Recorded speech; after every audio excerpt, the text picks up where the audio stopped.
Olá, pessoal! Como eu tinha prometido hoje, a gente está aqui com a doutora pesquisadora Karina Dami, a nossa doutoranda, não é, do PPGMS. Karina, antes eu vou apresentar você, não é, um pouquinho. A doutora Karina Dami, ela tem especialização na área de ginecologia e obstetrícia pela Febrasgo. Tem também uma titulação na América do Sul, né, Karina? Explica um pouquinho sobre pra gente.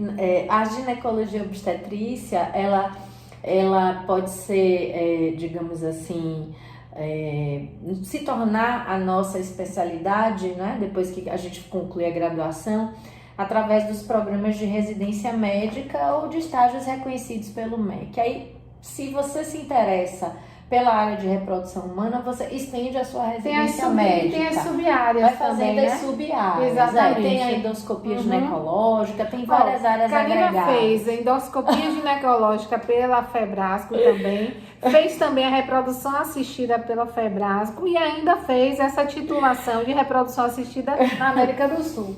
Na verdade, todas essas instituições, né, que reconhecem a área de atuação da reprodução humana, elas tentam balizar por competências, né, a serem atingidas. Então, a Federação Brasileira de Ginecologia e Obstetrícia, que é a Febrasgo, se associou à Sociedade Brasileira de Reprodução Humana para trazer esse título, que é emitido pela ABM, né, a Associação Brasileira de Medicina, para o reconhecimento dos profissionais na área de atuação.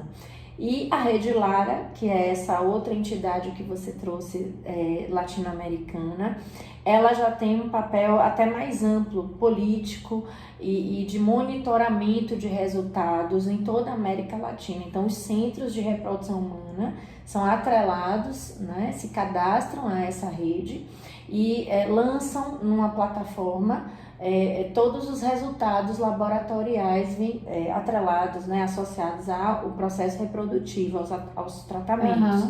E com isso a gente consegue ter um panorama tanto da América Latina como um todo, como dos países afiliados, como o Brasil.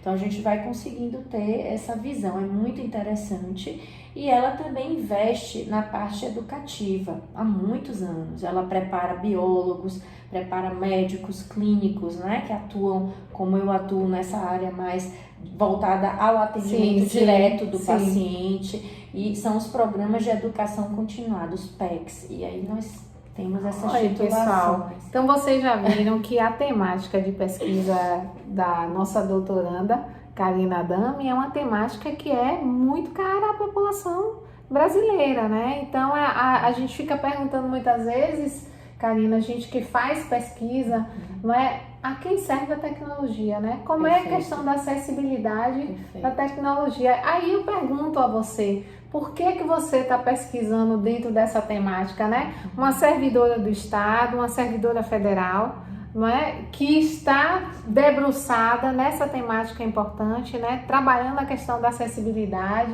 Então traz aí um pouquinho qual foi teu incentivo para você estar desenvolvendo um projeto especificamente na área da infertilidade. Sempre foi um dilema, assim, até íntimo, muito grande, trabalhar numa área de alta tecnologia e viver, né, ter a minha experiência de serviço público sempre tão forte, tão pulsante dentro de mim e não poder unificar isso, unir, né, essas duas vertentes.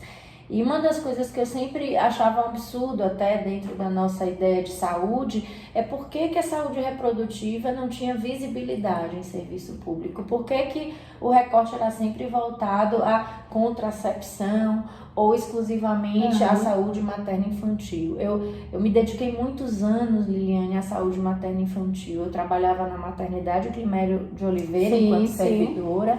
E tive também a oportunidade de atuar no CEDAP, que é um centro de referência e excelência do nosso estado, e tudo voltado muito mais à questão do pré-natal, de qualidade, da vivência positiva e humana do parto, a inclusão de parcerias. Que são aspectos também extremamente relevantes. Muito relevantes, exato. Mas ficava uma lacuna. Por que que a pré-concepção não era assistida? Por que que nós não preparávamos as pessoas num ato mais preventivo até, e é uma né? lacuna realmente, porque esta é uma área que é de pouca acessibilidade. Sim, para você ter uma ideia, o entendimento do leigo e da maior parte das pessoas, até culturalmente falando, mesmo da área de saúde, é de que a reprodução humana assistida esteja totalmente vinculada ou atrelada ao laboratório de alta complexidade.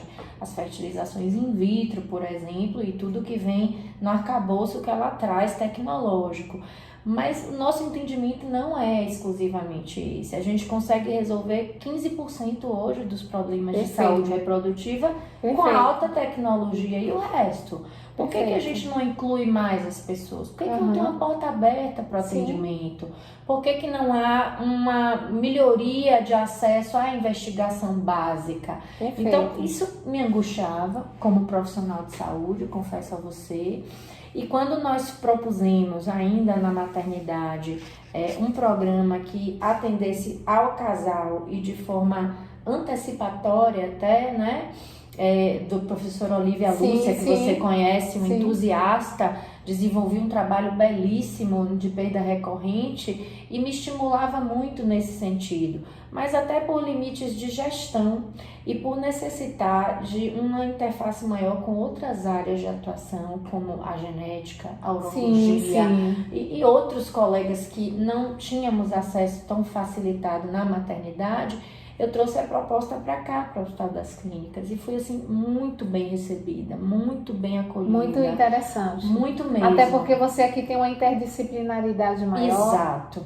Foi muito mais fácil, aspas, mas muito mais coerente, digamos assim. Eu consegui incluir o homem num processo de atendimento, abrir um leque de opções de investigação que talvez na maternidade eu não tivesse, como ultrassom especializado, ressonância, dosagens hormonais de ponta. Tivemos o apoio incondicional do professor Roberto Meia no Instituto de Ciências da Saúde, o Lab Imuno, o próprio professor Elton Estrela Ramos, que é o meu orientador. E o seu projeto surge concomitante com todo esse processo? Sim, Karine? porque eu dividia muito, compartilhava muito com o professor Elton algumas dificuldades que eu tinha mesmo em âmbito privado. Casos de resultados ruins, de prognóstico não muito claro, especialmente as infertilidades sem causa aparente, que eu vinha notando no consultório um crescimento muito grande desse tipo de atendimento e ninguém explicava o porquê, não tinha uma explicação clara.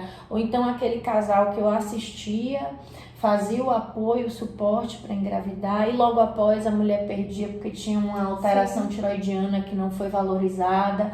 E eu me perguntava por que não há um olhar mais atento a isso? Está tão frequente. Então eu entrava em contato com o Elton e Elton dizia, vamos pesquisar, ele me provocava, vamos pesquisar. Ele é pesquisador nato, né? Então eu fazia, bom, vamos lá, vamos começar a amadurecer isso. Então entre 2017 e 2018, essa é a data que eu coloco como que março. começou a amadurecer o seu projeto de doutorado. Isso, eu comecei a pensar, vamos fazer com que se torne mais próxima da população, essa chance de investigar, né? Então eu passei a investir na ideia da investigação, de abrir portas de atendimento, por isso que foi importante a gente vir ao Hospital das Clínicas, ter toda a articulação com a unidade de saúde da mulher, com a urologia, né? A própria genética. Então fomos arquitetando, digamos assim, articulando o atendimento em paralelo com a pesquisa. É isso que eu acho que é muito singular no nosso programa de pós-graduação em Medicina e Saúde, porque ele realiza a pesquisa clínica, né? Isso. Você tem um benefício direto, então você vai investigar usando até tecnologia mais avançada, abordando a área de genética, mas com aplicação clínica direta. E a gente pode sim, a população precisa saber que na realidade a pós-graduação e tudo que temos, por exemplo, numa instituição como a Universidade Federal, pertence à população. E nada mais apropriado do que a gente trazer os benefícios da pesquisa para a população, né, Karine? E ele me deu muita satisfação íntima confesso a você, já são quase 2 anos de dedicação à parte assistencial, e a pesquisa em si a gente está completando 1 ano e meio de arrolamento, né? De inclusão das de participantes. Exato. E o que mais me traz satisfação é perceber o quanto a gente agregou de valor a essas pessoas. Elas não tinham atendimento nessa área. O tempo de infertilidade era algo realmente que assustava a gente, ver pessoas que tinham 6, 10 anos e nunca tinham tido um espaço de escuta, não tinham uma oportunidade de fazer uma dosagem hormonal, sendo que nós temos isso para oferecer. Então, foi uma questão de organização. E aí, quando você fala a importância de fazer parte do Estado e do federal, né? Eu entendo que a saúde pública, eu sei que é também o seu entendimento, ela trabalha de mãos dadas. Com não certeza, existe com você certeza. fazer uma ação isolada. Com certeza. E uma das coisas que capilarizou muito o serviço e o projeto foi termos nos unido ao Telesaúde, né, na questão de divulgação, de educação, e o Estado abraçou também a proposta. A Telesaúde Bahia tem uma parceria direta conosco, né, com o Programa de Pós-Graduação em Medicina e Saúde, a Faculdade de Medicina da Bahia tem o TDFMB, o UFBA. Vocês e eu faço a parte de consultoria em cirurgia bucomaxilofacial e estomatologia do Telesaúde Bahia, né? Temos parceiros foi muito também. Apoiado, Liliane. Exatamente. O programa, né, que é o programa Apoiar, que é o serviço voltado à parte assistencial, sim. A educação também, porque a gente resgatou o residente nisso tudo, os programas de residência.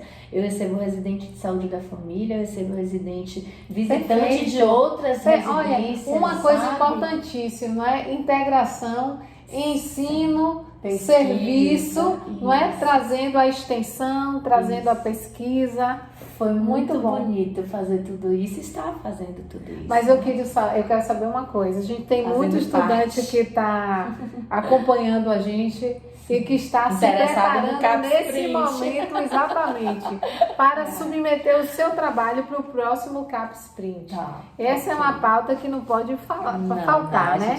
Então eu gostaria que você dissesse assim para a gente, dando aquela dica para o estudante, qual foi o aspecto do edital que você se preocupou? Porque a gente sabe, o CapSprint, por exemplo, para você ter uma qualificação dos projetos submetidos, os projetos são submetidos inicialmente para uma banca, né? E essa banca tem examinadores externos e examinadores internos ao programa e representação estudantil também. Então, existe uma avaliação desse projeto por essa banca, que não é só pessoas pertencentes ao programa, até para que não haja um viés nessa seleção, né? Para que não haja um viés. Então, assim, que aspecto de metodologia, de cumprimento do edital, que você observou, né, para que o seu projeto fosse exitoso? Ok.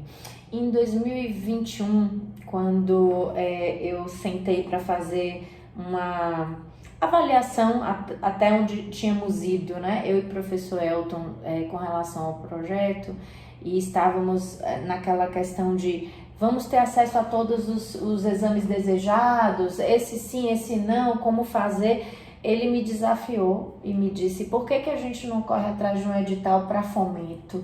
Eu tomei um susto e disse, tá, vamos lá, vou preparar tudo para tentar conseguir verba para o projeto. E a gente conseguiu. Então, o primeiro passo que você fez, já pensando antes do doutorado de sanduíche, pensando na sustentabilidade do projeto, então conseguiu um fomento para a sua pesquisa. Exato. Muito então, bom. Hoje a gente tem verba para o projeto até 2025, se tivermos mantidos, né, todo o cenário aí de investimento de pesquisa no nosso país. A gente torce para que o investimento ocorra. Se isso continue, né, para que isso continue, a gente espera que sim, a nossa pesquisa vai ter pernas para se sustentar. Vai continuar oferecendo para as candidatas que vierem depois, né, para quem foi incluído agora até o finalzinho, tudo que foi oferecido desde o início para as primeiras incluídas. Então, era uma preocupação que eu tinha, ter uma isonomia nessa oferta. Mas nessa época, né, você já pensava no CapSprint? Não, naquela ocasião, lhe confesso, eu queria que o projeto acontecesse. Eu estava empolgada, empenhada para que o projeto emplacasse, né? Aquela coisa da empolgação, do entusiasmo e acreditar no valor da sua proposta. Então eu queria que ele se Mas eu lembro de você ter entrado em contato comigo antes de sair um edital. Sim, porque eu entrei em contato com você, com o professor Jamari, com o professor Eduardo Neto, pessoas que eu confiava, eu queria entender como funcionava tudo isso, mas não visando especificamente o sanduíche. Eu ainda estava querendo entender um pouco mais as possibilidades, mas Elton, sempre Elton, eu tenho que salientar isso, me dando força. Por que você não faz uma parte externa? É o orientador. É o meu orientador, gente. Ele é uma pessoa que sempre investiu muito fortemente nos intercâmbios. Nós sim. Tem uma coisa interessante da nossa vida, né? Eu vou falar, eu acho que ele não se importaria. Nós éramos graduandos e na época que éramos ainda internos de graduação em medicina, nós pleiteamos um intercâmbio e fomos juntos para a Itália fazer clínica médica na Itália. E de lá para cá eu investi muito mais nessa questão de ensino, de assistência, deixei a pesquisa um pouco num pedacinho ali com Edson Moreira, pesquisa quadrivalente contra HPV, da vacina quadrivalente, mas não era algo meu, não era algo protagonista de pesquisadora, isso. né? Mas ficava aquela vontadezinha lá guardada. Quando eu resgatei essas ideias junto a Elton de pesquisa, ele falava, mas você tem que ampliar, você tem que ir para outros lugares, porque, você tem que conhecer coisas novas. Interessante, porque uma das caracterizações do sanduíche é que você precisa ter algo da sua pesquisa para fazer lá fora. Uma contribuição direta. Então existe esse, primeiro, objetivos bem definidos. Não é? Métodos apropriados para o seu trabalhou com bastante afinco. Plano de trabalho bastante definido. Né? E correlação desses aspectos com a sua pesquisa, né? Especificamente. E foi fundamental ter conversado com professores mais experientes. E o próprio Elton também. Ele é bastante experiente nesse aspecto. Já teve a oportunidade de fazer doutorado sanduíches, estágios externos, pós-doutorado. Ele é uma pessoa muito articulada nesse processo de internacionalização. E ele me motivou e a expectativa, muito. Né? Você está indo para Chicago, não é? Me fala a expectativa da colaboração.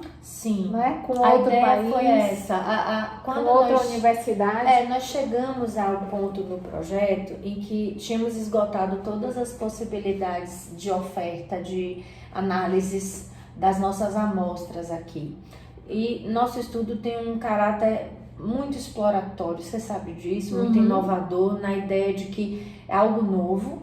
A gente tem um polimorfismo sendo estudado da DIO2 e a primeira pessoa que descreveu esse polimorfismo associado à perda da capacidade reprodutiva foi o professor Bianco, de Chicago. Ele é um brasileiro. Ele é egresso da Escola Paulista, se minha memória não estiver frágil aqui agora, ele é endócrino. E ele foi para os Estados Unidos intencionando aprofundar e ficou nas ciências básicas. Ele é hoje reconhecido nos Estados Unidos assim como uma pessoa de referência fortíssima. Participa de entidades representativas nos Estados Unidos e auxilia muita gente que tem interesse de fazer intercâmbio acadêmico. Orienta, coorienta. Então, a gente quer fazer essa ligação direta, né? Esse é outro aspecto fundamental, porque o programa tem interesse, a universidade como um todo tem interesse de ter essa colaboração internacional. Ou seja, que a viagem, né, ela seja não só para analisar aspectos, não é, lacunas que existem na pesquisa, mas que também traga esse retorno, né, de cooperação entre instituições. O próprio Elton, já afiliado à universidade, aqui a nossa UFBA, porque ele é professor da básica do ICS, ele é professor concursado e é seu professor da pós-graduação orientador, do PPGMS, né, do PPGMS. E Elton foi visitante na instituição entre 2006 e 2007, se eu não me engano. Muito bom. Então, já tem uma ponte anterior e agora a gente pode expandir. Essa é a ideia. Chegando lá, a proposta que foi feita para o professor Bianco não seria apenas isoladamente experiência de bancada, até porque eu sou clínica, eu não sou da bancada, eu estou aprendendo muita bancada com os alunos de graduação da biologia que fazem parte do projeto, com os mestrandos de Elton. Tem sido um intercâmbio local muito frutífero, inclusive, estou aprendendo muito mesmo em ter retornado ao ICS, mas a ideia na nossa proposta, no nosso plano de trabalho, foi vivenciar um pouco mesmo o serviço deles de pesquisa e trazer a tecnologia aplicada. E trazer a tecnologia de lá para cá. Exato. Para que você possa também fazer, você aprende lá. Isso. E você traz a tecnologia para cá. Tem uma população, Liliane, que dentro da realidade, Karina, deixa eu lhe dizer, é bem orgânico isso, né? Porque tem uma questão, para você viajar com amostras daqui do Brasil para os Estados Unidos, é muito complicado, muito burocrático. Exato. Então, o normal é que ela vá, que ela experiencie a vivência no laboratório, que ela experiencie a vivência clínica e que ela replique. Exato. Então, a proposta é essa, é maravilhoso isso. Uma etapa nós vamos conseguir fazer nacionalmente, acho que até para agilizar, dado para eliminar, porque estamos doidos para publicar já alguma coisa, né? Então a gente vai agora em março para Ribeirão Preto, a gente conseguiu uma parceria com a toxicologia. Olha, e aqui eu quero chamar atenção, porque a gente está falando aqui de cooperação internacional, mas também cooperação interestadual. Então, cooperação nacional. Palavra a nossa doutoranda Karina Adami. Liliane, não, porque eu tenho uma irmandade mantida com Ribeirão Preto, né? Que onde você fez também, você trabalhou e fez a residência. Fiz minha residência lá. E foi muito natural para mim, na verdade, pedir a Elton esse espaço para dialogar com meus professores antigos de lá. E nós vamos ter também agora uma parte das pacientes voluntárias de lá, até para fazer algumas comparações. Não vou dar spoiler, mas tem coisas que têm nos incomodado enquanto população, então a gente quer ver se outra população difere, né? Se eu falar, eu tô me mata aqui hoje.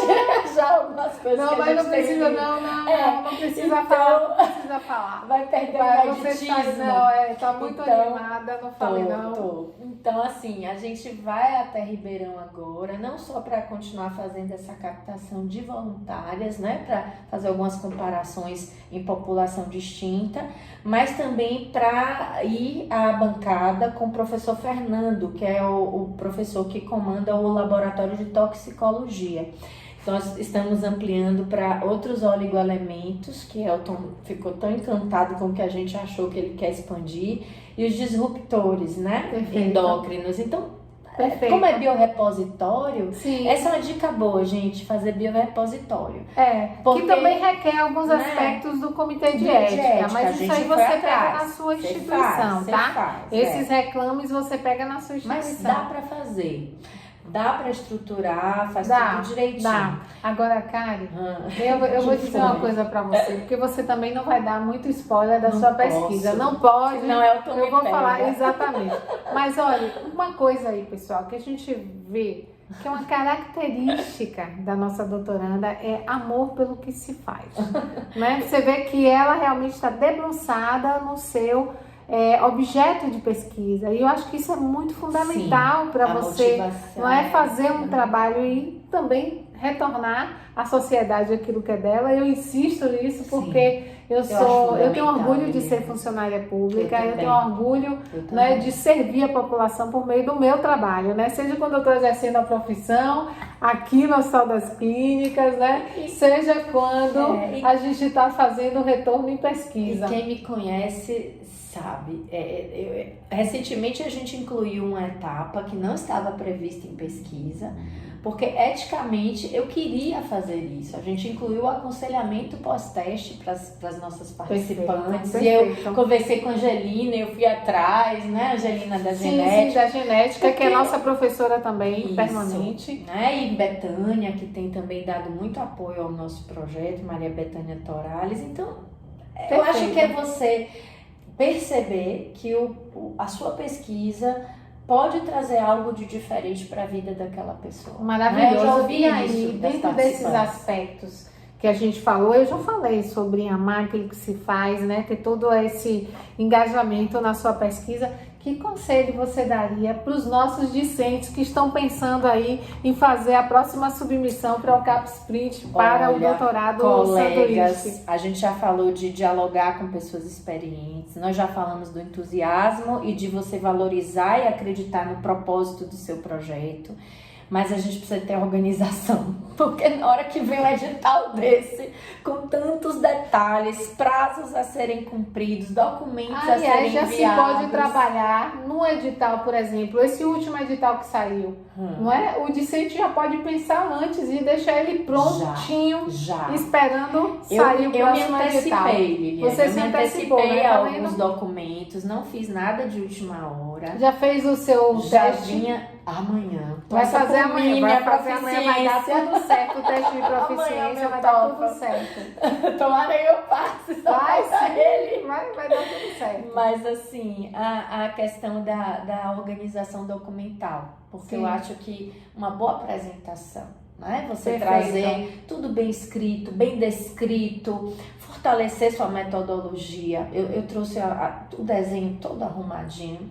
E o que você falou do plano de trabalho, dar essa clareza de que seu projeto é factível, de que ele está em andamento. Que está vinculado ao doutorado. Que está tudo isso, né, vinculado ao doutorado. Tem nexo metodológico. Sim, e isso que você comentou, dessa integração, eu acho que é uma característica muito própria do nosso projeto, isso, de você ter muitas instituições e serviços contribuindo, colaborando.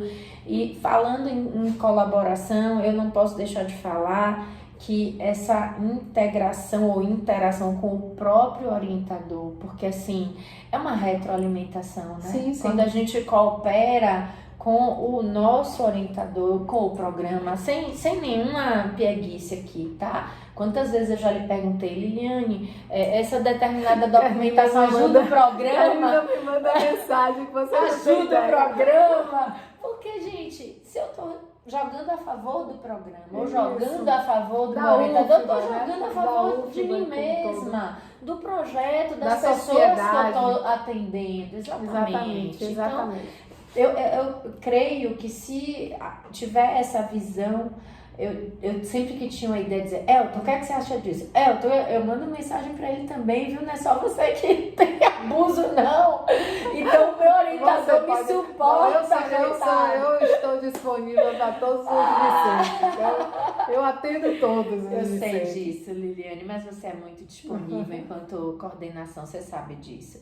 E outra, Ana, as meninas. Sim. Ana, qual o modelo disso? Ana, qual o modelo daquilo? E ela lá me ajudando. Então, pessoal, tá vendo aí a equipe da Secretaria 10 também vai estar ajudando vocês, 10, né? Me ajudou muito. Então, qual o modelo de tal currículo do professor Bianco, professor internacional? E eu fui botando tudo arrumadinho. Eu me antecipei. Pessoal, então um exemplo, já deixou pronto, se antecipou, viu um edital anterior. Então é bem interessante a gente poder agir assim nesse sentido, né? E você sabe que a UFBA, né? Então o comitê CapSprint é um comitê que faz uma análise bastante, digamos assim, com equidade, né? Então você vê que a gente tem diferentes áreas da UFBA e a gente tem uma concorrência que quando você submete um projeto, você concorre com todos os programas quer dizer, pessoas que submeteram em todos os programas de pós-graduação da UFBA.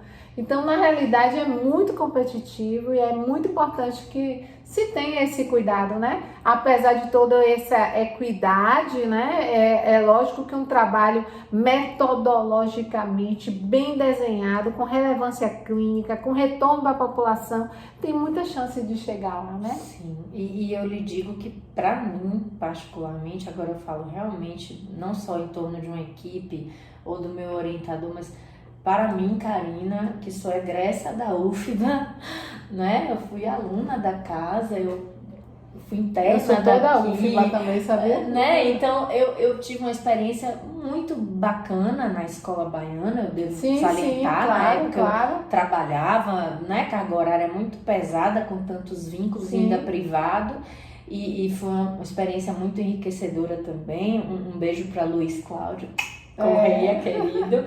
Mas assim, quem realmente me impulsionou a voltar a pesquisar foi o professor Eduardo Neto. Eu fazia parte do CEP, da Maternidade Priméria de Oliveira. Conversávamos muito sobre esse meu desejo de retomar a minha veia pesquisadora. E realmente eu acho que a gente tem aqui professores de excelência, professor Brits, não tem... A gente ia ser até injusto se, né, passasse a citar nomes, porque são todos muito bacanas, a gente muito tem, bons e acessíveis. A UFBA tem vários cursos com muitos formadores, né? Sim. E o PPGMS é um deles. A gente forte, agradece, sim, muito forte. as suas considerações. Pessoal, honrada, né? Honrada, eu acho que é isso, né, que a gente tinha que conversar hoje. Sei que né? Eu quero agradecer muito a você, Karina, né, por essa oportunidade. E eu sei que através da nossa conversa, muitos outros discentes vão estar sendo estimulados também a submeterem os seus projetos, a organizarem, né, todo o seu material para a submissão do próximo Capstone. Eu quero realmente me colocar à disposição dos meus colegas. Eu me lembro que ao longo das matérias, das disciplinas, dos componentes curriculares, sempre houve muito carinho, muita troca, muito respeito mútuo em cada disciplina, em cada entrega de atividade. E se eu puder ajudar também os colegas de alguma forma, eu estou à disposição, Liliane. Se essa entrevista aqui, né, com certeza a entrevista já vai estimular demais. A UFBA também tem uma iniciativa boa que eu queria destacar. Na época do edital, a Profici, a Profici fez uma tela, e o programa, assim, o Capsprint, ele tem focado muito nessas questões de fazer acontecer, né? E o Profici virou um aliado muito forte, né, desse programa de internacionalização como um todo, né? E o Profici realmente está com a gente e imediatamente foi lançada essa oportunidade, né, de instrumentalização. Foi ótima aquela web onde interativamente tirávamos dúvidas. Eu fui esclarecida ali ao vivo nas minhas dúvidas, foi muito bom mesmo. Muito bom. Né? E o inglês, que agora muito também bem. É bom destacar, né? A gente está fazendo essa revalidação do TOEFL através da parceria do Profici com a FAPESB. Exatamente, então, acho importante a gente saber que temos recursos. A gente tem que correr atrás, gente. Com a FAPEX, né? Foi com a FAPESB. Desculpa. A FAPESB é de Ribeirão, que também está lá com outra iniciativa. Não, porque é FAPESB Bahia. FAPEX. Não, que é a agência de fomento. É a FAPEX. FAPEX. É a FAPEX. Né? Ok. É isso aí, pessoal. Então, muito obrigada, Karen. Obrigada a você. Então, gente, não deixe de curtir o nosso canal. Plugue aí no sininho, porque assim como essa entrevista de Karine, que foi muito relevante para você, teremos as próximas. Até lá! Até, pessoal.